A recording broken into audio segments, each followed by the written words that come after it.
40 কোটি ভাৰতীয়ই সেই সপোনৰ সমভাগী হৈছে।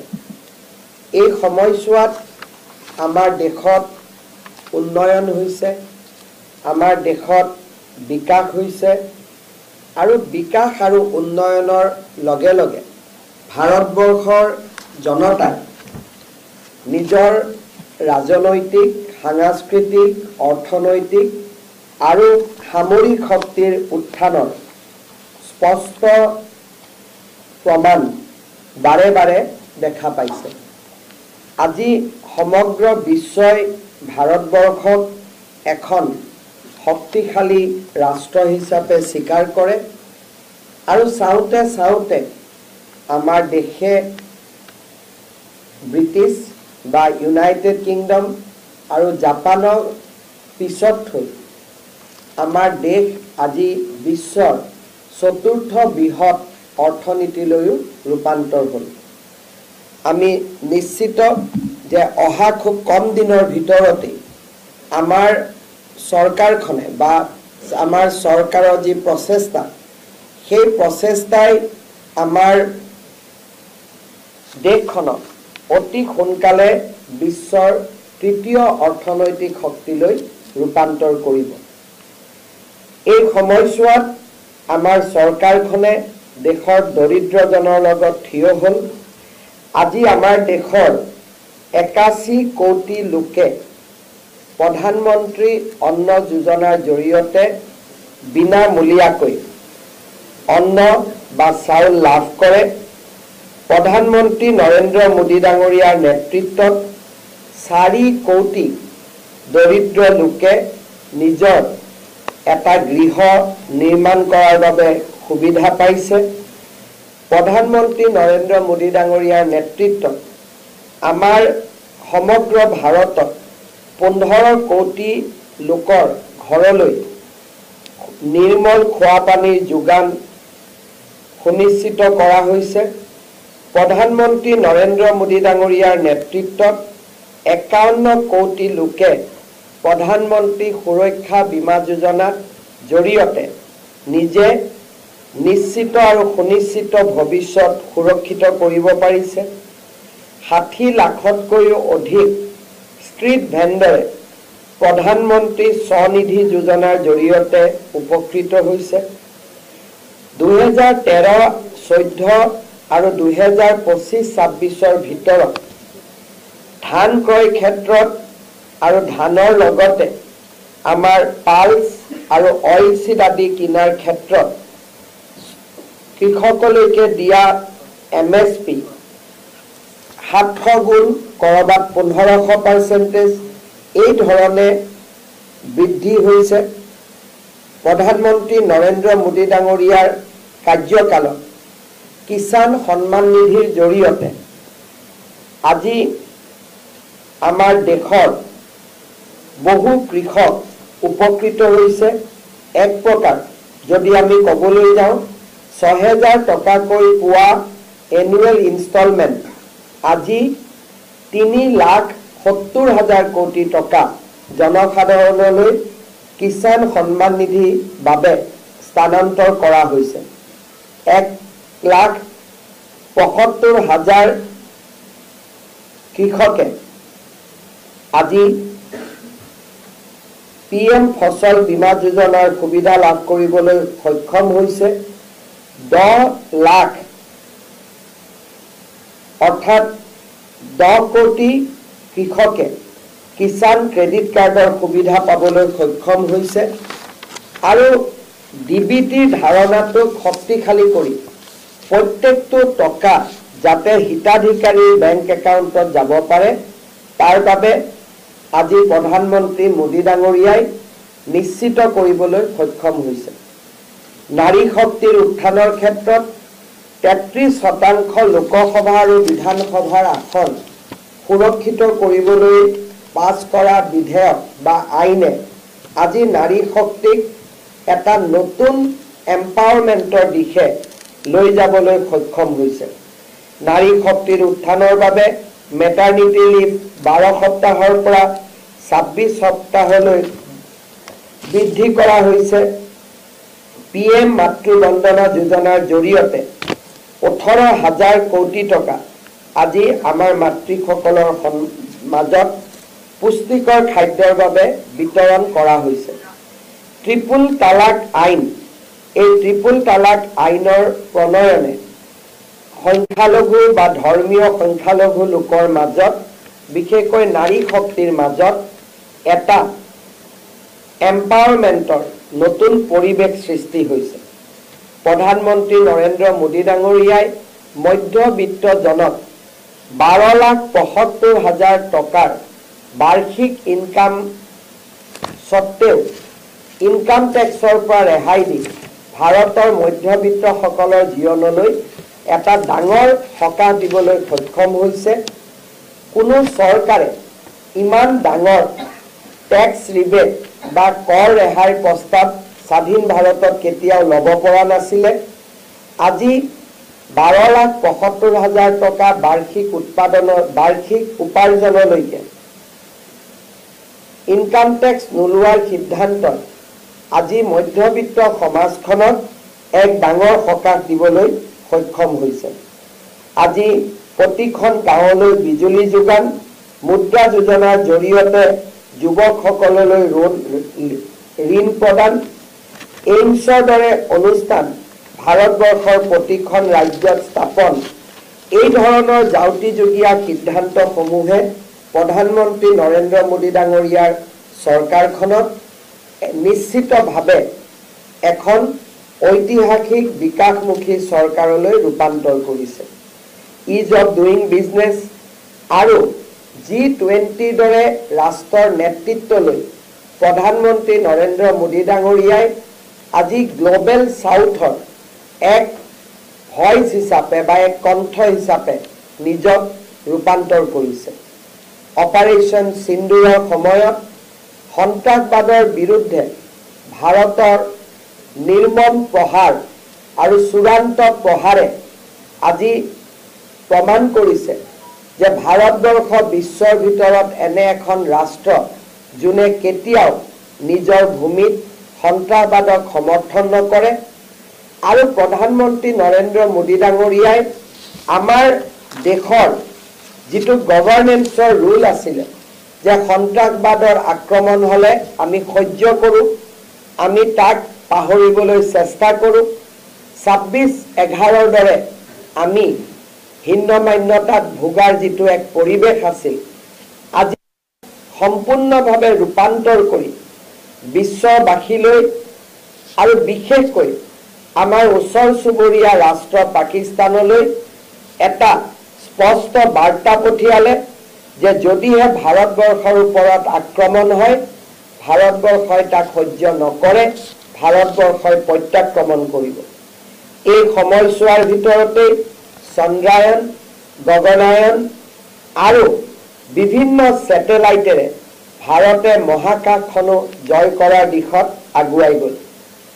ভাৰতবৰ্ষৰ নেশ্যনেল হাইৱে, ভাৰতবৰ্ষৰ পোৰ্ট আৰু ভাৰতবৰ্ষৰ ৰেলৱে নেটৱৰ্ক, এই আটাইবোৰৰ ক্ষেত্ৰত প্ৰধানমন্ত্ৰী নৰেন্দ্ৰ মোদী ডাঙৰীয়াই গ্লোবেল ইনফ্ৰাষ্ট্ৰাকচাৰৰ লগত প্ৰতিযোগিতা কৰিবলৈ আগবাঢ়িছে। আৰু তাৰ ফলত প্ৰতিটো দিনাই আমি একোটা ইঞ্জিনিয়াৰিং মাৰ্বেল আমি দেখা পাব সক্ষম হৈছোঁ। আজি ভাৰতে বিশ্বৰ আটাইতকৈ বিকাশমুখী ৰাজ্যসমূহৰ লগত একেলগে থিয় হ'বলৈ সক্ষম হৈছে। প্ৰধানমন্ত্ৰী নৰেন্দ্ৰ মোদী ডাঙৰীয়াই অসমলৈ 35 বাৰ এতিয়ালৈকে আহিবলৈ সক্ষম হৈছে।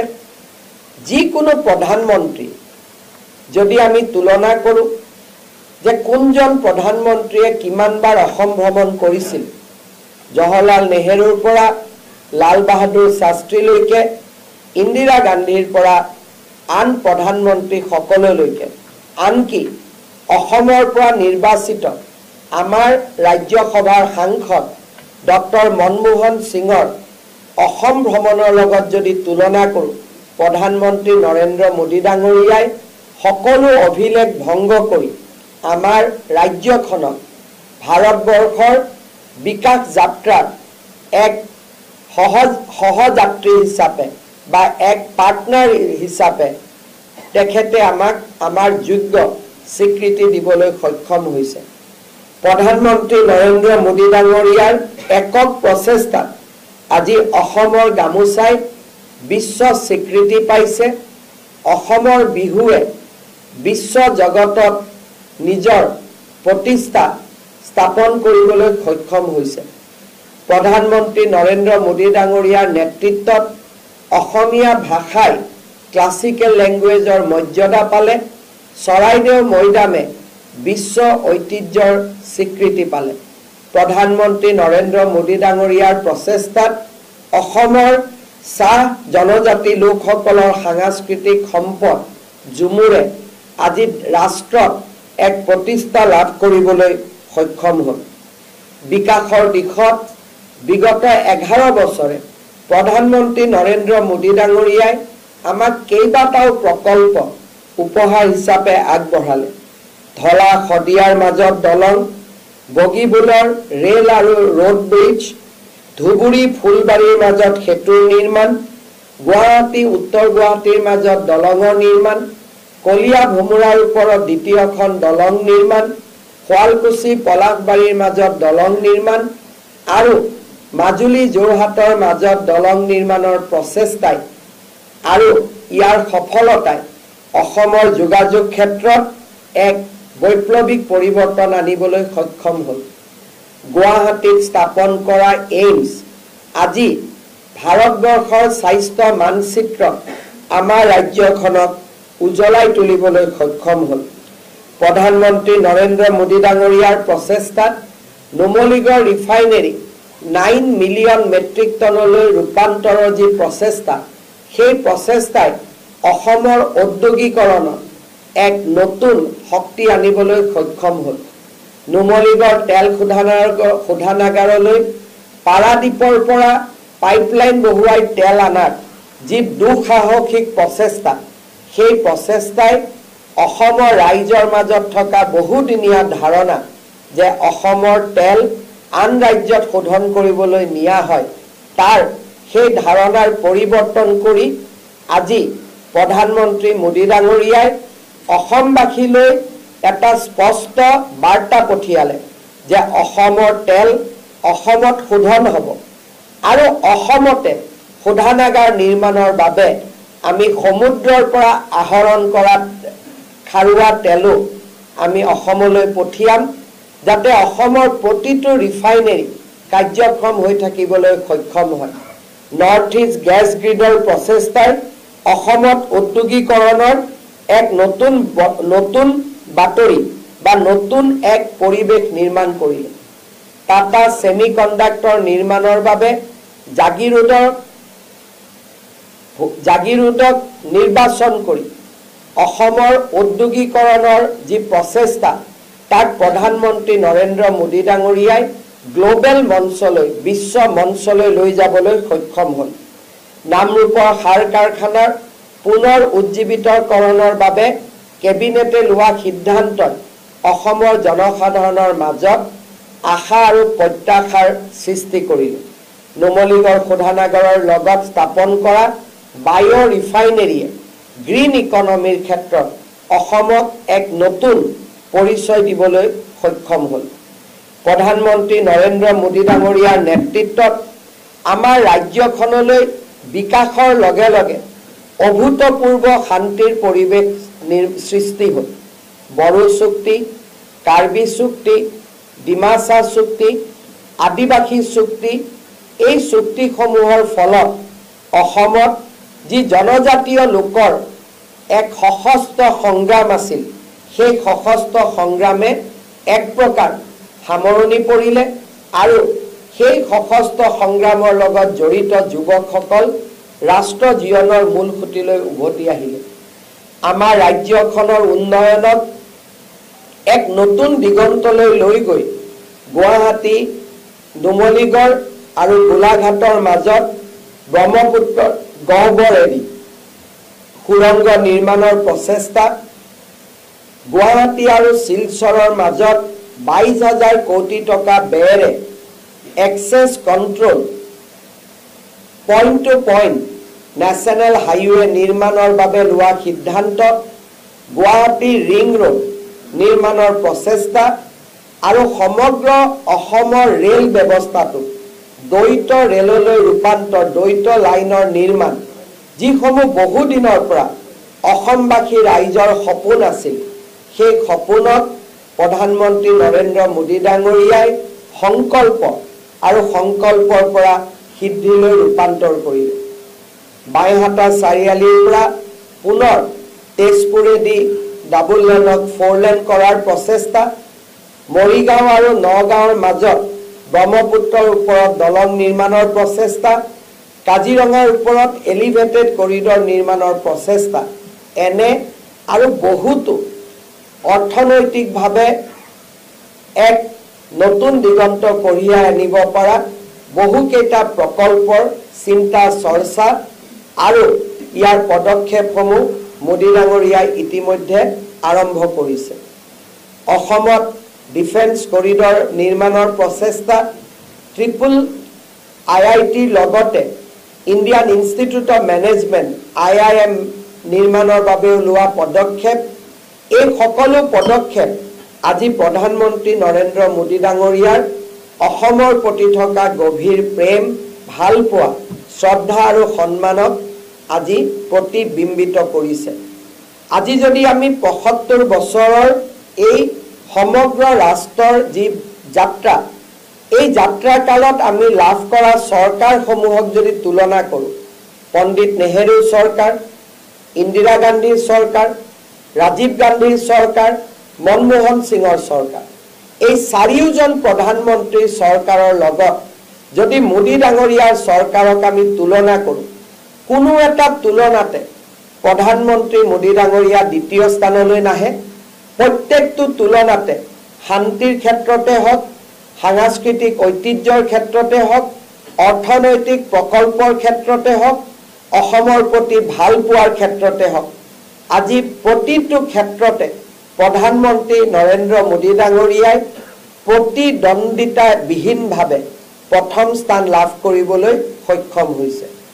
আমাৰ হিয়াৰ আমঠু ডক্টৰ ভূপেন হাজৰিকালৈ ভাৰত ৰত্ন আদিৰ দৰে বহুতো আমাৰ অসমীয়াৰ স্বাভিমানক আগুৱাই লৈ যোৱা সিদ্ধান্তৰে তেখেতে আজি অসমবাসীৰ হৃদয়ত স্থান লাভ কৰিবলৈ সক্ষম হৈছে। প্ৰধানমন্ত্ৰী নৰেন্দ্ৰ মোদী ডাঙৰীয়াই 9 জুন তাৰিখে ভাৰতৰ তৃতীয়বাৰৰ বাবে প্ৰধানমন্ত্ৰী ৰূপে শপত গ্ৰহণ কৰিছিল। তেখেতে তৃতীয় কাৰ্যকালৰ প্ৰথম বৰ্ষটি অতিক্ৰম কৰিলে। অসমবাসী ৰাইজে তেখেতৰ পৰা আৰু বহু আশা কৰে আৰু এই কাৰ্যকালৰ সময়তে অসম ভাৰতৰ শ্ৰেষ্ঠতম ৰাজ্যসমূহৰ ভিতৰত গৈ স্থান লাভ কৰক, তাৰ বাবে প্ৰধানমন্ত্ৰী ডাঙৰীয়াৰ সংকল্পৰ লগত আমি হাতত হাত ধৰি কাম কৰিবলৈ আগবাঢ়িছোঁ আৰু আমি ইস্পিত ফলাফলো লাভ কৰিছোঁ। মোদী ডাঙৰীয়াৰ আগতে ভাৰতৰ কোনো এজন প্ৰধানমন্ত্ৰীয়ে এ ফৰ আছাম এই শব্দটো ক'বলৈ সাহস কৰা নাছিল। এডভান্টেজ আছামত প্ৰধানমন্ত্ৰী মোদী ডাঙৰীয়াই মুকলিকৈ সকলো উদ্যোগপতিক অসমত বিনিয়োগ কৰিবলৈ আৰু বিনিয়োগৰ বাবে অসম এখন সুৰক্ষিত ৰাজ্য আৰু অসমৰ এক সাউথ ইষ্ট এছিয়াৰ জৰিয়তে ভৱিষ্যত অসম দেশৰ এটা গ্ৰোথ ইঞ্জিন হ'ব, এই ধৰণৰ অসমক লৈ স্পষ্ট কথা কোৱা, অসমৰ বিকাশৰ বাবে স্পষ্ট সপোন দেখা আৰু অসমৰ কল্যাণৰ বাবে সকলো কাম কৰিবলৈ উদ্যত থকা এজন প্ৰধানমন্ত্ৰী আমাৰ বাবে এক সম্পদ, আমাৰ বাবে গৌৰৱ আৰু আমাৰ বাবে আশাৰ বাতৰি। মই পুনৰবাৰ আপোনালোকৰ জৰিয়তে মোদী ডাঙৰীয়াৰ 11 বছৰ কাৰ্যকালক কৃতজ্ঞ অসমবাসীয়ে গৌৰৱেৰে সোঁৱৰণ কৰিছে। অপাৰেশ্যন সিন্দুৰত দেখুওৱা শৌৰ্য আৰু বীৰ্যৰ বাবে সেনাবাহিনী আৰু প্ৰধানমন্ত্ৰী ডাঙৰীয়াক আমি অশেষ ধন্যবাদ আৰু কৃতজ্ঞতা জনাইছোঁ আৰু অনাগত বহুদিনলৈ প্ৰধানমন্ত্ৰী মোদী ডাঙৰীয়াই দেশৰ নেতৃত্ব লওক, আমাৰ ৰাজ্যখনক আগুৱাই লৈ যাওক, আহিবলগীয়া দিনবোৰত তেখেতৰ সফলতাৰ বাবে সকলোৱে আমাৰ অসমবাসী ৰাইজৰ হৈ মই মা কামাখ্যা মহাপুৰুষ শ্ৰীমন্ত শংকৰদেৱক প্ৰাৰ্থনা কৰিছোঁ যাতে অকল মাত্ৰ অসমেই নহয় ভাৰতেই নহয় সমগ্ৰ বিশ্বৰ প্ৰেক্ষাপটত আমাৰ জন্মভূমি ভাৰত আৰু অসম যাতে জিলিকি থাকে মোদী ডাঙৰীয়াৰ নেতৃত্বত ভাৰতক বিশ্বৰ আটাইতকৈ শক্তিশালী ৰাষ্ট্ৰ হিচাপে আৰু মোদী ডাঙৰীয়াৰ নেতৃত্বত অসমক ভাৰতৰ সমৃদ্ধিশালী ৰাজ্য হিচাপে ৰূপান্তৰ কৰিবলৈ শক্তি পায় পৰম পিতাই তেখেতক শক্তি দিয়ে নৰ আৰু নাৰায়ণ নৰ নাৰায়ণ দুইটাৰে যাতে শক্তি তেখেতৰ লগত থাকে তাকে প্ৰাৰ্থনা কৰিছোঁ আৰু পুনৰবাৰ অসমবাসী ৰাইজৰ হৈ তেখেতৰ গৌৰৱময় কাৰ্যকালৰ বাবে অভিনন্দন জনাইছোঁ আপোনালোকে যদি কিবা প্ৰশ্ন সুধিব খোজে মোদী ডাঙৰীয়াৰ কাৰ্যকালৰ ওপৰত নিশ্চিতভাৱে আপোনালোকে প্ৰশ্ন সুধিব যদি কিবা আছে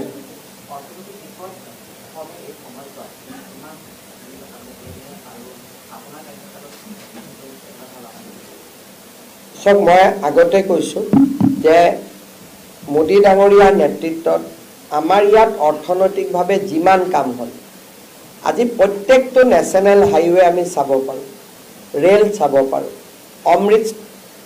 অমৃত ৰেলৱে ষ্টেচন আমি চাব পাৰোঁ টাটা ছেমি কণ্ডাক্টৰ প্ৰজেক্ট আমি চাব পাৰোঁ গতিকে অৰ্থনৈতিক বিকাশৰ ক্ষেত্ৰত আমাৰ ৰাজ্যবাসীয়েও যি কল্পনা কৰা নাছিল কোনো অসমীয়াই কেতিয়াও কল্পনা কৰা নাছিল যে পাৰাদীপৰ পৰা তেল আহি অসমত শোধন হ'ব কোনো লিখা পঢ়া কিতাপ কাগজ ক'তোৱে কনচেপ্ট নাছিল কোনোবাই যদি 20 বছৰ আগতে লিখিও থৈ গ'লহেঁতেন যে সাগৰৰ পৰা তেল আনি অসমৰ নুমলীগড়ত ৰিফাইন হ'ব পাৰে তেতিয়াও আমি বুজিলোহেঁতেন যে ক'ৰবাৰ পৰা মোদী ডাঙৰীয়াই কনচেপ্টটো পাইছে অসমৰ বিকাশৰ প্ৰচেষ্টাসমূহ তেখেতৰ একক প্ৰচেষ্টা কোনেও ভবা নাছিল যে অসমত আমাৰ ধাৰণা আছিল যে তেল আৰু গেছেৰে অসম উভয় নদী যেতিয়া আমি বাস্তৱত সোমালোঁ তেতিয়া নুমলীগড় ৰিফাইনেৰীয়ে কয় যে আমিতো ইয়াতকৈ বেছি তেল শোধন কৰিব নোৱাৰোঁ বোলে কিয় নোৱাৰে বোলে আমাৰ তেলে নাই বোলে সঁচাকৈ নাই নে বোলে অসমত ইমান তেল নাই কেনেকৈ হ'ব বোলে সাগৰৰ পৰা তেল আনি কৰিম এই ধৰণৰ অভূতপূৰ্ব চিন্তা আজি বঙাইগাঁও ৰিফাইনেৰী সাগৰৰ পৰা অহা তেলৰ ওপৰত চলে নুমলীগড় ৰিফাইনেৰী সাগৰৰ পৰা অহা তেলৰ ওপৰত চলে আৰু আমাৰ যিমান কেইটা গেছ ভিত্তিক উদ্যোগ আজি নামৰূপত ফাৰ্টিলাইজাৰ হ'ব গেছৰ পৰা সাৰ ৰূপান্তৰ হ'ব আজি গেছ গ্ৰিড আহিছে